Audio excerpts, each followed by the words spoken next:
Welcome to a new series where I will be taking a step-by-step look at different areas in which people can improve at the game of Warmachine. My name is Ryan. I used to be good at Warmachine. Welcome to Spell Rack.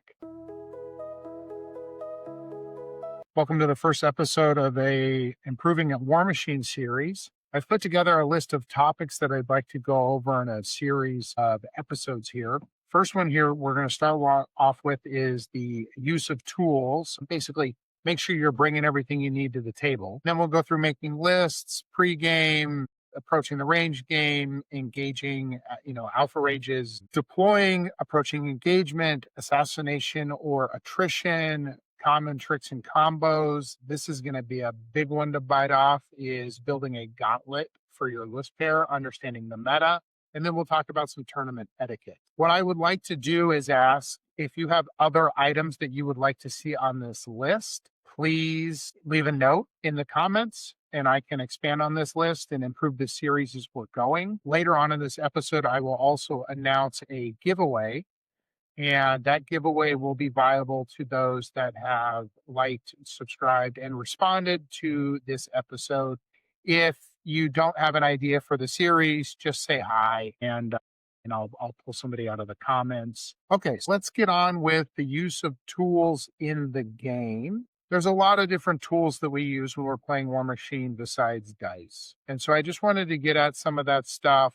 The reason I want to even talk about this is it really helps you to stay organized. It helps your opponent to understand what's going on, and it makes sure you're not forgetting a lot of things. It helps with a lot of accuracy components too. So to make this kind of simple and easy, I'm going to start with Broken Egg Games is an officially licensed distributor of Steamforged products. So I'm just going to start there because they've got a lot of the stuff that you would need. They're not a sponsor of this episode. However, the giveaway that I am going to do is I'm going to give away basically something from the website here, and I'll explain that here in a second. Okay, so if you go to the Broken Egg website, brokenegggames.com, you click on the link there. If we come down here to Warmachine and Hordes, we can do Mark IV Army tokens, and let's look at Signar. Okay, so here's what we see for Signar tokens. So there's a couple things that I want to start with here. The first thing I actually want to start with is down here. These are measuring sticks. So these sticks range from, they have numbers on them here, 10 inches down to 5. And this widget does 4, 3, 2, 1. And buying something like this that has these widgets is incredibly helpful for your game. Getting widgets like these is incredibly helpful for your game. What sticks like these are going to do is help you to carefully measure out threat ranges. When you have a pregame conversation with your opponent and you say, how far does this heavy threat? It's speed 5 with 2-inch reach, so it threats 10 inches. So you're going to take your 10-inch widget over here and you're going to be able to put that down in front of your opponent's heavy, and then you know to stay outside of that. Stuff like this is going to be really helpful. This little gauge over here, you're always going to be wanting to measure 3 inches from objectives, 3 inches from shield guards. There's a lot of other effects and buffs. Are you within awe? And you need to know with a 5-inch widget. There's another component. So if you have a jack or a unit that can walk 6 and shoot 10, well, you put your 6-inch widget down, you put your 10-inch widget down, and it helps you to evaluate threat ranges. I find that putting sticks down early in a turn to evaluate what my opponent has coming at me is an easy way, without being overly burdensome to my brain, to set out how my turn needs to go.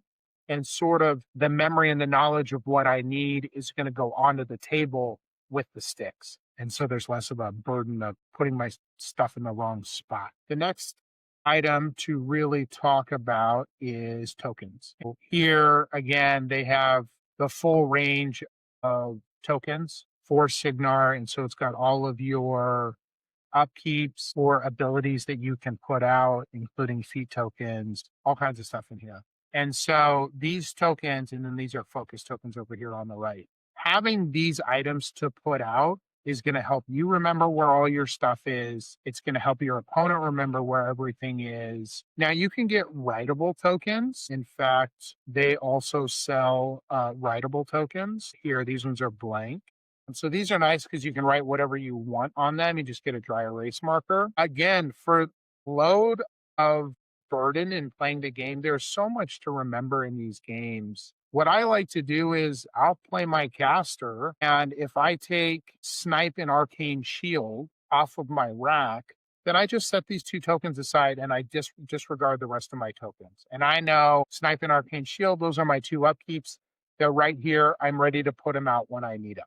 The other thing, obviously, is it helps your opponent to remember what has what, and that way they don't get gotcha, especially like an enliven or an admonition or something like that. You want to make those things very clear. There's also base proxy sets. These you could use as objectives, right? You could use these as objectives during a game. But aside from objectives, you need proxy bases. If you're going to charge with a heavy that gets to a very precarious position that is very important and you need to be very specific with your opponent, you're going to, again, say you're a speed 5 and you charge 8 inches, you're going to lay down your 8-inch widget.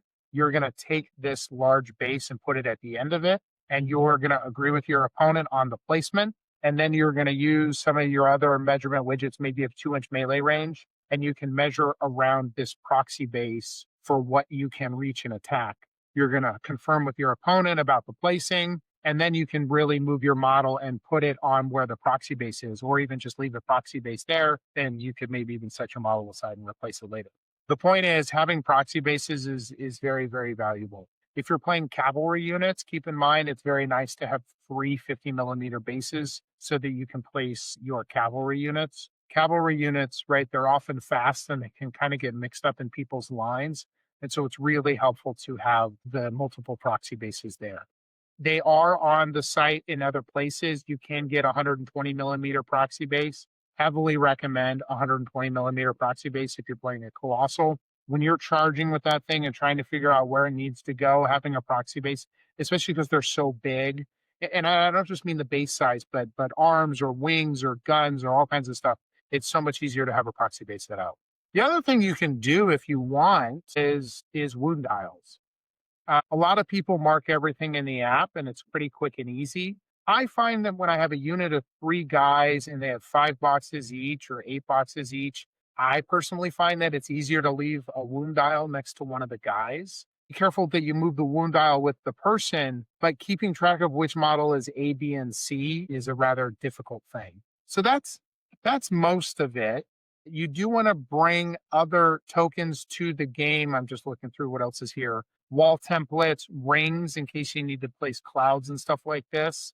Very helpful. The other item that you're going to want to have is items for knockdown, stationary, stuff like that. There are tokens on this website for knockdown stationary. I use little colored beads. I use little blue beads as knockdown. I use red beads for on fire. It's pretty intuitive with what you're looking for.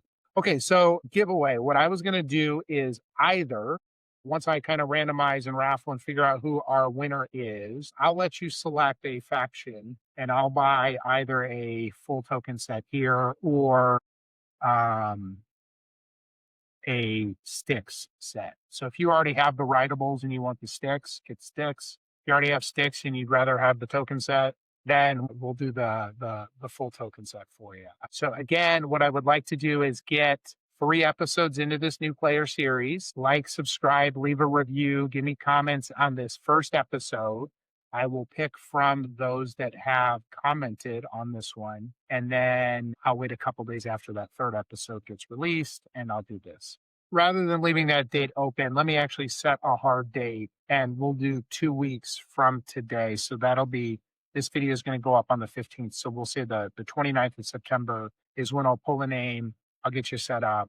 You pick whatever faction you want, and I'll get Broken Egg to send those out to you. Broken Egg's not a sponsor. It was officially licensed products, and they kind of have everything you need. So it could be a one-stop shop, but lots of stuff other available. Other websites, other producers, go on to Etsy, do whatever you need to do. Okay, hopefully that was helpful, and look forward to other episodes in the series. Please like and subscribe. Been fun. Thanks so much.